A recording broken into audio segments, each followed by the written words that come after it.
우리 함께 나누실 하나님 말씀 시편 39편입니다. 구약성경 시편 39편 1절부터 13절까지 말씀 우리 찾으셔서 한 절씩 교독하고 마지막 절은 함께 읽겠습니다. 시편 39편 제 성경은 구약성경 830쪽입니다. 한 절씩 교독합니다. 내가 말하기를 나의 행위를 조심하여 내 혀로 범죄하지 아니하리니 악인이 내 앞에 있을 때에 내가 내 입에 재갈을 먹이리라 하였도다. 내가 잠잠하여 선한 말도 하지 아니하니 나의 근심이 더 심하도다. 내 마음이 내 속에서 뜨거워서 작은 소리로 읊조릴 때에 불이 붙으니 나의 혀로 말하기를 여호와여 나의 종말과 연한이 언제까지인지 알게 하사 내가 나의 연약함을 알게 하소서. 주께서 나의 날을 한 뼘 길이만큼 되게 하심에 나의 일생이 주 앞에는 없는 것 같사오니 사람은 그가 든든히 서 있을 때에도 진실로 모두가 허사뿐이니이다. 진실로 각 사람은 그림자같이 다니고 헛된 일로 소란하며 재물을 쌓으나 누가 거둘는지 알지 못하나이다. 주여 이제 내가 무엇을 바라리요 나의 소망은 주께 있나이다. 나를 모든 죄에서 건지시며 우매한 자에게서 욕을 당하지 아니하게 하소서. 내가 잠잠하고 입을 열지 아니함은 주께서 이를 행하신 까닭이니이다. 주의 징벌을 나에게서 옮기소서. 주의 손이 치심으로 내가 쇠망하였나이다. 주께서 죄악을 책망하사 사람을 징계하실 때에 그 영화를 좀먹음같이 소멸하게 하시니 참으로 인생이란 모두 헛될 뿐이니이다. 여호와여 나의 기도를 들으시며 나의 부르짖음에 귀를 기울이소서. 내가 눈물 흘릴 때에 잠잠하지 마옵소서. 나는 주와 함께 있는 나그네이며 나의 모든 조상들처럼 떠도나이다. 함께 읽습니다. 주는 나를 용서하사 내가 떠나 없어지기 전에 나의 건강을 회복시키소서. 아멘. 노래가 된 기도 우리 시편 39편 말씀 나누려고 하는데요. 이 시편의 표절을 보면 다윗의 시 인도자를 따라 여두둔 형식으로 부르는 노래라고 되어 있습니다. 그러니까 다윗이 시를 짓고 이 다윗 왕 때의 그 세 명의 악장 중에 하나인 여두둔, 아삽, 또 헤만, 여두둔 이렇게 세 명의 악장이 있었는데요. 이 지휘에서 그 여두둔이 지휘해서 이 찬양대가 성가대가 부르게 한 노래로 볼 수가 있습니다. 그런데 이 말씀을 이제 시편 39편을 좀 보면 이 성가대가 부르기에는 이 시편의 노래가 굉장히 개인적인 그런 노래로 들립니다. 자신의 그 인생의 그 유한함, 덧없음 이런 걸 깨닫고 나의 소망이 하나님께만 있다 이렇게 고백하는데요. 어쩌면 이 노래를 세상 사람들이 부른다면 뭐 우리 그런 노래 있죠. 뭐 인생은 나그네길, 뭐 어디로 왔다가 어디로 가는가, 정일랑 두지 말자, 뭐 미련일랑 두지 말자, 뭐 이런 노래로 부르지 않았을까 이런 생각을 해봅니다. 다윗이 이 노래를 지었을 때가 언제인가? 뭐 혹자는 다윗의 그 임종이 멀지 않았을 때 그 인생의 연약함과 무상함을 통감하면서 지은 시다 뭐 이렇게 보기도 하고, 아니면 다윗이 질병 가운데 압살롬 그 아들 압살롬의 반역의 음모를 포착한 시기에 지었다 이렇게도 얘기를 합니다. 뭐 확실한 건 없습니다만은 분명한 건요, 뭐 임종을 앞두었던지 뭐 질병에 걸렸던지 아니면 뭐 아들이 반역을 했다든지 뭐 어떻든 다윗이 고통스러운 시간 가운데 있다라는 것입니다. 그 고통 가운데서 자신의 연약함과 한계, 인생의 연약함과 한계를 절저하게 깨달으면서 인생이 얼마나 덧없는지, 또 우리의 이 유한한 인생이 바라고 소망할 것은 하나님밖에 없다, 하나님께 소망을 두고 또 간구하는 모습을 보게 되죠. 그래서요, 저는요 이 시편이 저와 여러분에게도 묻고 있다라고 생각합니다. 뭘 묻는 거냐면 지금 저와 여러분은 무엇을 바라고 살아가고 있는지, 또 무엇에 소망을 두고 살아가고 있는지를 또 동시에 묻고 있는 거죠. 지금 다윗이 처해 있는 상황은요, 육체의 질병으로 극심한 고통 가운데 죽음을 앞에 두고 있는 것처럼 보입니다. 또 원수들이 그의 생명을 노리고 있는 것으로 보여요. 자, 이런 상황 가운데서 보세요. 절망하고 비관하는 것이 보통 사람의 모습일 텐데 다윗이 그러하지 않았습니다. 자신이 경험하는 그 고통과 두려움, 또 허무와 절망, 그 모든 것이요 하나님을 향한 소망으로 변화되었다는 겁니다. 하나님을 향한 소망으로 바뀌었다는 것. 자, 이것이 오늘 이 시편 39편에서 저와 여러분이 함께 보고 싶은 그런 메시지입니다. 어떻게 그 절망이, 또 고통이, 두려움이, 또 허무, 이런 것들이 하나님을 향한 소망으로, 그 소망을 하나님께 두는 것으로 변하게 되었는가, 우리 몇 가지를 좀 찾아보려고 하는데요. 첫 번째 모습은요, 시비하지 않고 침묵하는 모습입니다. 다윗은 자신에게 고통을 안겨준 이 고통의 원인이 되는 그 대적 혹은 악인 그 사람들과 시비하지 않고요, 침묵합니다. 1절 말씀 보시죠. 내가 말하기를 나의 행위를 조심하여 내 혀로 범죄하지 아니하리니 악인이 내 앞에 있을 때에 내가 내 입에 재갈을 먹이리라 하였도다. 자, 자기 입에서 나오는 그 말을 통제하기 위해서 자기 입에 재갈을 먹이겠다고까지 말합니다. 여러분, 재갈 아시죠? 재갈, 그 말의 입에 물려 있는 그 쇠뭉치 같은 거, 쇠토막 같은 게 재갈입니다. 그러니까 자기 입이 말하지 못하게 하겠다고 재갈을까지 물리겠다는 겁니다. 왜 그렇게 합니까? 지금 악인이 내 앞에 있을 때에 입에 재갈을 물리겠다고 하는데 왜 그렇습니까? 지금 이 악인 때문에 이 고통이 왔노라고, 때로는 원망도 하고 항변도 하고 변명도 하고 욕도 하고 싸우기도 하고 그렇게 할 것 같은데 그렇게 하지 않고 침묵으로 대응하겠다는 겁니다. 나를 고통스럽게 만든 그 악인들 앞에서 내뱉게 될 말이 좋은 게 뭐가 있겠습니까? 없죠. 그 입에서 나오는 말 뻔합니다. 비난하고 원망하고 욕하면서 싸우고 입술로 죄를 짓게 되는 게 뻔한데요. 차라리 내가 침묵을 택해서 내 혀로 범죄하지 아니하겠다 하고는 하나님을 기다립니다. 이제 이 시편의 우리 마지막 절을 읽어보셨는데 오히려 나중에는요, 자신의 죄 때문에 이런 징계의 고통을 받노라 생각하고는 하나님께 용서를 구하는 모습으로 변화되는 모습을 보게 됩니다. 자, 저는 여기서 우리가 함께 좀 붙들어야 될 메시지가 있다고 생각해요. 우리 인생의 절망, 인생의 고통, 인생의 어려움, 그것이 하나님을 향한 소망으로 바뀌기 위해서는요, 저와 여러분에게 침묵이 필요합니다. 우리 입술에서 누군가를 향한 그런 원망의 말, 비난의 말, 남 탓하는 말, 그 말들이 나와서는요, 결코 절망을 소망으로 바꿀 수가 없습니다. 오히려 이런 원망과 비난의 말, 이런 말들은요, 우리의 그 절망을 깊어지게 만들고 그 절망을 고착화시킵니다. 이 말들이요, 우리로 하나님께 소망을 두지 못하게 만들어요. 누구 탓인지 그 사람의 잘못을 찾아서 누구 탓인지 찾아서 결국은 자신을 변호하게 하는 것밖에 하지 못합니다. 결국 우리의 입술에서 나오는 그 말이 하나님을 찾지 못하게 만드는 그런 방해물이 될 수 있다는 겁니다. 여러분, 그러므로 우리 입술에서 나오는 그 말들, 입술에 나오진 않았지만 우리 마음속에서 들끓고 있는 그 말들이 있는데요, 그 원망의 말, 비난의 말, 이런 말들을요, 이것을 좀 잠잠히 침묵할 때, 그때 그 절망이 하나님을 향한 소망으로 바뀔 수 있는 그 길로 향하게 된다는 겁니다. 하지만 그 입에 재갈을 물고 산다는 게 쉽습니까? 어렵죠. 시인은요, 자신의 그 침묵 때문에 근심이 커졌다, 이렇게 고백을 합니다. 2절 보세요. 내가 잠잠하여 선한 말도 하지 아니하니, 선한 말이라고 하면 긍정적인 말 이렇게 볼 수 있겠죠. 선한 말도 하지 아니하니 나의 근심이 더 심하도다. 하지만 이 침묵 가운데 시인의 마음을 뜨겁게 만든 이야기 하나가 생겼어요. 그리고 이 이야기를 마음에만 담고 침묵할 수가 없어서 그 마음에서 불같이 터져 나오는 이야기가 하나 있습니다. 3절과 4절 말씀 보세요.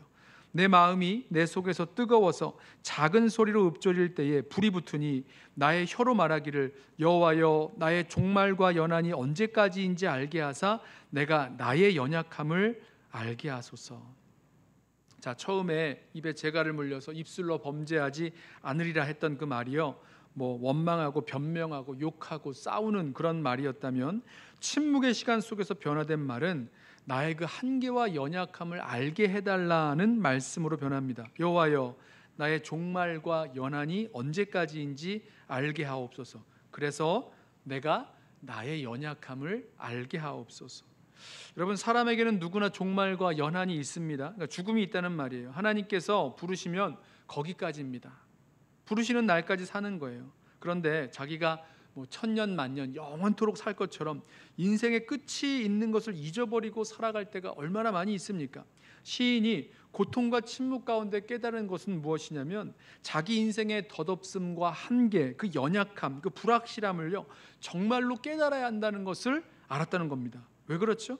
그 인생의 한계를 알아야 주님 앞에 겸손하게 되고 또 지혜롭게 되기 때문입니다.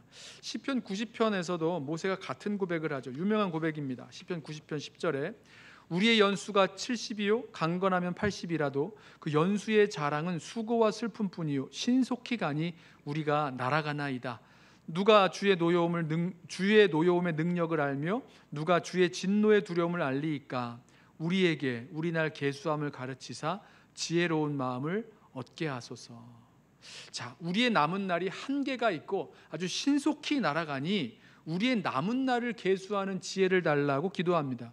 여러분, 우리가 아무리 100세 시대를 산다고 해도, 요새 뭐 100세 시대에 맞잖아요. 100세 시대를 산다고 해도 100년밖에 살지 못한다는 겁니다. 한계가 있다는 거죠. 그나마 그 100년이라는 시간도요, 얼마나 빨리 날아가는지 모른다는 겁니다. 그러므로 지혜는요, 우리의 남아있는 날을 계수하면서 주님 앞에서 겸손한 마음으로 대비하면서 살아가는 것이 우리에게 필요하다는 지혜입니다. 천년만년 살 줄로 알고 아둥바둥 다투면서 살고 있던 사람이 어느 날 자신의 그 살아갈 수 있는 그 날이 얼마 남지 않았다라고 한다면 여러분 어떻게 변할까요? 그 얼마 남지 않은, 며칠 남지 않은 그 삶의 시간 동안 그 싸움을, 그 다툼을 계속하면서 나아가겠습니까? 그러지 않죠. 그 다툼보다 더 중요한 것, 우리가 정말로 해야 될 것이 얼마나 많은데 그렇게 누가 옳은지, 네가 옳으니 내가 옳으니 이러면서 다투면서 살 수 있겠습니까? 그러지 않죠. 여러분, 우리 중에 예외가 없어요. 우리 모두가 다 한계를 가지고 있는 인생을 살아간다는 것입니다. 야고보 사도도요 말하기를 우리가 우리 인생을 알지 못한다고 말합니다. 야고보서 4장 13절 말씀인데요, 들어보세요. 들으라, 너희 중에 말하기를 오늘이나 내일이나 우리가 어떤 도시에 가서 거기서 1년을 머물며 장사하여 이익을 보리라 하는 자들아, 내일 일을 너희가 알지 못하는도다. 너희 생명이 무엇이냐? 너희는 잠깐 보이다가 없어지는 안개니라. 너희가 도리어 말하기를 주의 뜻이면 우리가 살기도 하고 이것이나 저것을 하리라 할 것이거늘 이제도 너희가 허탄한 자랑을 하니 그러한 자랑은 다 악한 것이라. 그러므로 사람이 선을 행할 줄 알고도 행하지 아니하면 죄니라. 이런 얘기죠. 이제 1년 동안 장사해서 돈 벌 계획 세웠는데 실상은 1년이 아니라 내일도 알지 못한다는 겁니다. 그게 우리 인생이라는 거예요. 그러므로 겸손하게 하루하루 주님 앞에서 순종하면서 주님의 뜻 구하고 주님 원하시는 대로 그 선을 행하면서 살아가는 것, 이게 지혜로운 선택이라는 거죠. 오늘 이 말씀에 나오는 이 시인 다윗도요 자기 인생의 한계를 깊이 깨닫습니다. 5절 말씀 보세요. 주께서 나의 날을 한 뼘 길이만큼 되게 하심에 나의 일생이 주 앞에는 없는 것 같사오니 사람은 그가 든든히 서 있는 때에도 진실로 모두가 허사뿐이니이다. 자, 내 인생의 날이 얼마나 짧은지 한 뼘밖에 안 된다 그럽니다. 나의 일생을 영원하신 하나님 앞에 비추어 보면 그것이 아무것도 없는 것 같다라고 고백합니다. 무슨 전도서 읽는 것 같으시죠? 자, 사람이 지금은 든든하게 서 있다 해도 그때뿐이지 이거 영원하지 않다, 다 허사밖에 안 된다 이렇게 고백합니다.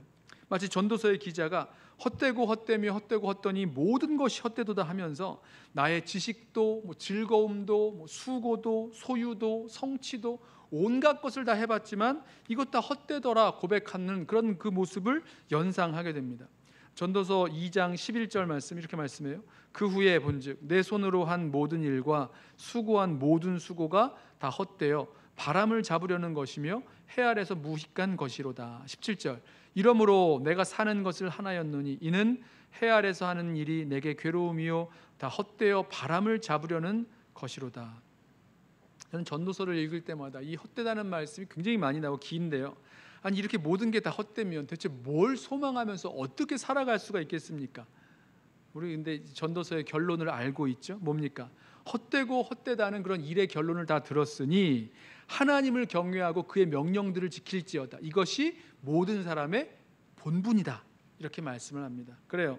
한 뼘밖에 안 되는 짧은 인생, 헛된 수고와 무익한 일에 붙들려서 인생을 허비하며 살 것이 아니라 하나님께서 우리 인생들에게, 우리 각자에게 또 공동체에게 맡기신 그 역할과 사명에 충성하는 것, 그리고 그 안에서 하나님과 동행하면서 주님께서 그 안에서 주시는 기쁨과 충만함 누리면서 살아가는 것, 그 외의 것은 다 헛된 것밖에 안 된다는 겁니다. 같은 말씀을 해요. 6절 말씀 보시죠. 진실로 각 사람은 그림자 같이 다니고 헛된 일로 소란하며 재물을 쌓으나 누가 거둘는지 알지 못하나이다. 자, 사람 사는 것이 마치 그림자 같답니다. 실체가 없다는 거예요. 야단법석 떠들면서 재물을 모아봤지만 죽고 나면 그렇게 열심히 모은 재물 누구 손으로 들어갈지, 누가 그 재물 쓰면서 갈지도 알지 못한다는 겁니다. 여러분, 맞아요. 우리가 사실 내일 어떻게 될지, 내일 어떤 일이 일어날지도 모르는 거죠. 보세요. 지금 이제 시편 39편에서 이 말하고 있는 인생이 어떤 인생입니까? 한 뼘밖에 안 되는 유한한 인생이라고 말합니다. 든든히 서 있는 것 같지만, 지금 든든하게 서 있는 것 같지만 이것도 그때뿐이지 불확실한 인생이라고 말합니다. 1년은커녕 내일도 모르는 무지한 인생이라고 말합니다. 여러분, 우리 인생이 이 정도밖에 안 돼요. 그러니 뭘 믿고 뭘 바라고 뭘 의지하고 살아갈 수 있겠냐는 겁니다. 정말 우리 인생의 기반이 될 만한 확실한 그 도치입니까? 닷입니까? 그 앵커가 있기나 한 겁니까? 우리 인생의 그 깊은 고민을 정말로 우리 통과해 나아간다면 이런 질문을 던지게 되죠. 정말 우리 인생의 기반이 될 만한 확실한 그 닻은 무엇입니까? 자, 이 시편 39편에 이 깊은 인생의 고민을 통과한 시인의 고백, 다윗의 고백, 그 결론을 보십시오. 7절입니다. 주여, 이제 내가 무엇을 바라리요? 나의 소망은 주께 있나이다. 자, 내가 무엇을 바라리요? 이게 무슨 질문입니까? 더 이상 바랄 것이 없다라는 뜻이에요. 한 뼘밖에 안 되는 유한한 인생, 든든히 서 있는 것 같지만 그때밖에 안 되는 불안한 인생. 여러분, 안 그렇습니까? 지금은 좀 뭐가 되는 것 같고 든든하게 서 있는 것 같지만 불안하시잖아요. 이게 언제까지 이렇게 안전하게 갈 수 있을지 불안한 인생을 살아가잖아요. 그게 우리들 모습이잖아요. 내일 일도 모르는 무지한 인생이잖아요. 세상 어디를 둘러봐도 정말 믿고 소망할 것이 없다라는 고백입니다. 그래서 다윗이 고백하는 거예요. 내가 이제 무엇을 바라리요? 나의 소망은 주님께 있나이다. 나의 소망은 주님께 있나이다. 이 고백을 합니다. 여러분, 정말 저와 여러분의 고백도 이와 같습니까? 나의 소망은 주님께 있나이다. 내가 무엇을 바라리요? 내가 바랄 것은, 내가 소망할 것은 주님밖에 없습니다. 정말 이 고백이 있으십니까? 이게 맞는 고백입니다. 왜 그렇죠? 우리 인생이 한 뼘밖에 안 되는 그런 유한한 인생이라면 주님은 영원하십니다. 지금 든든히 서 있어도 왠지 모르게 불안한 인생이라면, 불안하죠? 그런 불안한 인생이라면 주님은 영원히 든든한 요새시요 우리의 구원 되시는 분이십니다. 또 1년이 아니라 내일도 모르는 무지한 인생이라면 주님은 모든 걸 아세요. 그리고 역사 가운데서 또 이 세상 가운데서 모든 것을 다스리시는 분이십니다. 그러므로 우리가 소망하며 또 소망을 두고 나아갈 곳 누굽니까? 어디에 소망을 두는 것입니까? 주님뿐이시죠. 유한하고 불안하고 또 무지한 그 인생에, 또 우리 인생의 그 생각과 계획에 소망을 둘 것이 아니라 바로 주님께 소망을 두고 살아가야 될 것을 말씀합니다. 자, 이렇게 주님을 소망하는 다윗이 주님께 이제 구하기 시작하는데요. 무엇을 구하는지 들어보십시오. 8절부터 보실까요? 나를 모든 죄에서 건지시며 우매한 자에게서 욕을 당하지 아니하게 하소서. 내가 잠잠하고 입을 열지 아니함은 주께서 이를 행하신 까닭이니이다. 주의 징벌을 나에게서 옮기소서. 주의 손이 치심으로 내가 쇠망하였나이다. 지금 이 하나님을 소망하는, 이 주님을 소망하는 다윗이 무엇을 구합니까? 나를 모든 죄에서 건져달라 고백합니다. 나에게 내린 주님의 그 징벌을 옮겨달라고 고백을 해요. 주님의 손이 나를 치셔서 내가 쇠망하게 됐다, 아주 탈진해서 거의 죽게 되었다, 이렇게 고백을 합니다. 그러니까 놀랍게도 다윗은 자신이 지은 죄에 대한 하나님의 그 징계의 손길을 거두어 달라는 그런 간구를 하고 있습니다. 자, 처음으로 우리 이 시편을 읽었을 때 그 모습을 한번 생각해 보시죠. 처음에는요, 지금 당한 고통과 고난의 원인으로 누군가를 지목하면서, 악한 자를 지목하면서 내 혀로 범죄하지 않으려고 입에 재갈을 문다, 이렇게 시작을 했는데요. 그 침묵을 통과한 시인은 자신의 연약함과 한계, 그리고 인생의 허무함을 깨닫고 내가 무엇을 바라리요? 내가 주님을 소망하나이다. 내 소망은 주님께 있나이다 고백했습니다. 그리고 나서 주님께 구하는 것은 놀랍게도 자신의 죄로 말미암은 주님의 그 징계의 손길을 거두어 주시기를 구하고 있습니다. 저는 이게 놀라운 변화라고 생각을 해요. 왜 그렇습니까? 즉 그 누군가 나의 대적, 악인 그들 때문에 이런 고통을 당하고 있다고 생각하면서 욕하고 있었는데 이제는 변화됐잖아요. 나 때문이라는 겁니다. 내 죄 때문에 주님 주신 징계라고 생각을 하고 고백합니다. 그리고 세상이 아니라 주님께 소망을 두었기 때문에 내가 징계받는 줄도 알아요. 나의 죄도 압니다. 그리고 나의 그 죄에서 용서도 구할 수 있게 됐다는 겁니다. 이게 주님께 소망을 둔 사람들의 모습이에요. 내가 징계받는 줄도 알고 그것이 나의 죄 때문인 줄도 알고 또 용서도 구하는 모습, 이게 주님께 소망을 둔 사람의 모습입니다. 11절 보시죠. 주께서 죄악을 책망하사 사람을 징계하실 때에 그 영화를 좀먹음같이 소멸하게 하시니 참으로 인생이란 모두 헛될 뿐이니이다. 자, 주님이 징계하셔서 사람이 가진 그 영화가 소멸된다고 말합니다. 이게 이 징계의 그 모습이 자기 자신에게도 적용되는 부분이 있죠. 마치 좀 먹듯이, 좀이 아주 그냥 조용히 소리 소문 없이 그냥 살살살살 옷을 갉아먹어서 옷을 못 쓰게 만들잖아요. 이런 솔깃 같은 데를 이렇게 갉아먹어서. 그처럼 은밀한 하나님의 징계의 그 손길로 죄악을 책망하셔서 사람이 누리던 그 영화가 다 사라지게, 다 쓸모없게 되게 만들어 버리신다는 겁니다. 그렇게 좋아하고 자랑하던 그 영화, 자랑할 만한 것들이요, 모두가 다 헛된 것, 쓰레기처럼 되는 것밖에 안 된다는 거죠. 여러분, 이 말씀을 좀 더 귀 기울여 들으실 분들이 있는데요, 내가 남보다 뭔가 좀 능력이 있다고 생각하시는 분들, 자랑할 거리가 있다고 생각하시는 분들은요, 조금 더 귀를 기울여 들으시기를 바랍니다. 자랑스러운 성공, 성취, 소유, 무엇이든지 내가 뽐낼 만한 반짝반짝거리는 것들이 있잖아요. 우리 인생에서 그 반짝거리는 것들, 그 자랑거리들이 어느 순간 좀 먹은 옷처럼 빛을 잃고 사실은 쓰레기처럼 되고 마는 그 순간이 온다는 것입니다. 제가 어느 책에서 읽었는지 기억이 잘 안 나는데 이런 이야기를 읽었어요.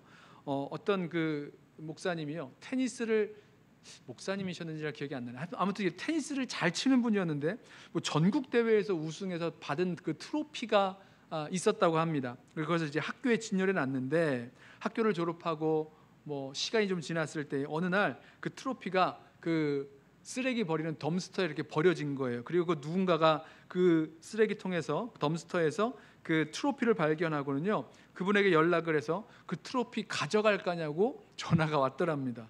여러분, 영광스러운 우승 트로피, 자, 그 전국대회에서 우승을 했으니 얼마나 자랑스럽습니까? 그래서 그때는 천하를 얻는 것 같은 아주 대단한 성취로 보였겠지만 시간 지나고 세월 흐르면요, 아무도 기억 못할 이야기가 되는 거예요. 그리고 개인에게는요, 정말 그게 잊혀지는 것이 너무너무 서러운 이야기가 될 뿐입니다. 이런 게 인생이라는 겁니다.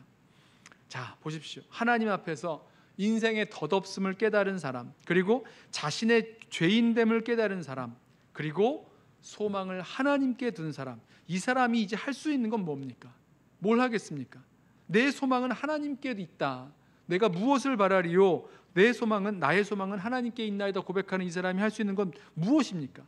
기도밖에 없는 거죠. 이제 이 시인이요, 하나님의 이름을 부르며 기도하고 주님의 응답을 기다립니다. 12절, 여호와여 나의 기도를 들으시며 나의 부르짖음에 귀를 기울이소서. 내가 눈물 흘릴 때에 잠잠하지 마옵소서. 나는 주와 함께 있는 나그네이며 나의 모든 조상들처럼 떠도나이다. 나의 기도를 들으소서, 나의 부르짖음에 응답하소서, 이런 간구들이요, 시편에 여럿 나오기 때문에 그렇게 별로 이렇게 간절하게 안 들릴 수 있는데요, 굉장히 간절하게 기도하며 부르짖고 있는 겁니다. 눈물을 흘리면서 간구하기에 내가 눈물 흘릴 때에 주님 잠잠하지 마시고 응답해 달라고 기도합니다. 나는 나그네와 같아서 떠도는 자 같기 때문에, 떠도는 자밖에 되지 않는다고 고백하면서 간구하는데요, 이 땅에 잠시 살다가 가는 그런 인생의 모습 담고 있죠. 이 땅을 떠도는 나그네 된 모습, 그것이 사람의 본질이요 또 정체성 아니겠습니까? 시인의 간구가요, 너무너무 간절하죠. 여기에 한 가지 더 간절한 이유가 더 붙는데요, 13절 보시죠. 주는 나를 용서하사 내가 떠나 없어지기 전에 나의 건강을 회복시키소서. 나를 용서해 달라는 말, 이 말은 이제 눈길을 돌려달라, 그 죄를 덮어달라 이런 뜻이죠. 그런 뜻으로 기도하면서, 그리고 내가 떠나 없어지기 전에, 죽음에 이르기 전에, 죽기 전에 나의 건강을 회복시켜 달라고 기도합니다. 그러니까 다윗이 그 육신의 연약함과 고통 가운데 있었던 것으로 보입니다. 자, 우리의 이 고통이요, 우리가 당하는 그 고통이 우리의 연약함을 깨닫게 하죠. 그래서 이 고통의 유익이 있습니다. 그러니까 나의 연약함을 깨닫게 하기에 그 고통을 통해서 진정한 자기 자신의 모습을 보게 하고, 또 자신의 연약함 때문에 하나님께 의지하고 하나님을 찾게 만들죠. 다윗이 육체의 질병으로 극심한 고통과 죽음을 앞두고 있었고, 또 원수들이 그를 노리고 있는 그런 상황 속에서 절망할 수도 있고, 비관할 수도 있고, 낙심할 수도 있고, 남을 원망하고 비판할 수도 있고 그럴 텐데, 다윗이 그러지 않았습니다. 다윗이 경험했던 그 모든 고통과 두려움, 허무와 절망이 바뀌어요. 무엇으로 바뀝니까? 하나님을 향한 소망으로 바뀌었고, 하나님을 찾아 간구하게 된 모습, 우리 마음에 꼭 붙들길 원합니다. 자, 우리 어떻게 그 절망이 하나님을 향한 소망으로 전환되는지를 우리 나누었죠. 첫 번째, 침묵하기였습니다. 원망하거나 비난하거나 말로 싸워 이기려거나 이런 거 필요 없어요. 그것 가지고 안 됩니다. 하나님을 바라보는 시선을 놓치게 됩니다. 그렇기 때문에 침묵했습니다. 그리고 그 침묵하는 가운데 자신의 연약함과 인생의 허망함을 깨닫도록 구했습니다. 그래야 그 결과적으로 내가 무엇을 바라리요, 나의 소망은 주님께 있나이다 고백하게 된다는 거죠. 그리고 세 번째로, 자신의 죄와 그 책임을 인정하고 고백하는 모습. 자, 이것이야말로 하나님께 소망을 두는 자의 모습입니다. 하나님께 소망을 두는 자는요, 자기의 죄와 책임을 주님 앞에 고백하면서 나를 용서해 달라고, 나를 고쳐 달라고, 나를 구원해 달라고 주님께 구하면서 나아가게 되기 때문입니다. 자, 우리의 인생의 자리에서 때로는 고통 없는 인생이 어디 있겠습니까? 고통, 또 허무, 절망, 그런 인생의 여러 어려운 그런 시절 가운데 여러분, 다른 그런 헛된 싸움 하느라 우리의 짧은 인생 낭비하지 마시고, 고통 가운데 우리의 연약함을 깨닫고 또 하나님께 소망 두고 살아갈 수 있는 우리 저와 여러분 되시기를, 그리고 그 소망하는 하나님께 간구하며 살아갈 수 있는 저와 여러분 되시기를 주님의 이름으로 부탁하며 축원합니다. 우리 함께 찬양하고 우리 기도하겠는데요. 이 몸의 소망 무언가, 우리 주 예수뿐일세. 우리 함께 찬양.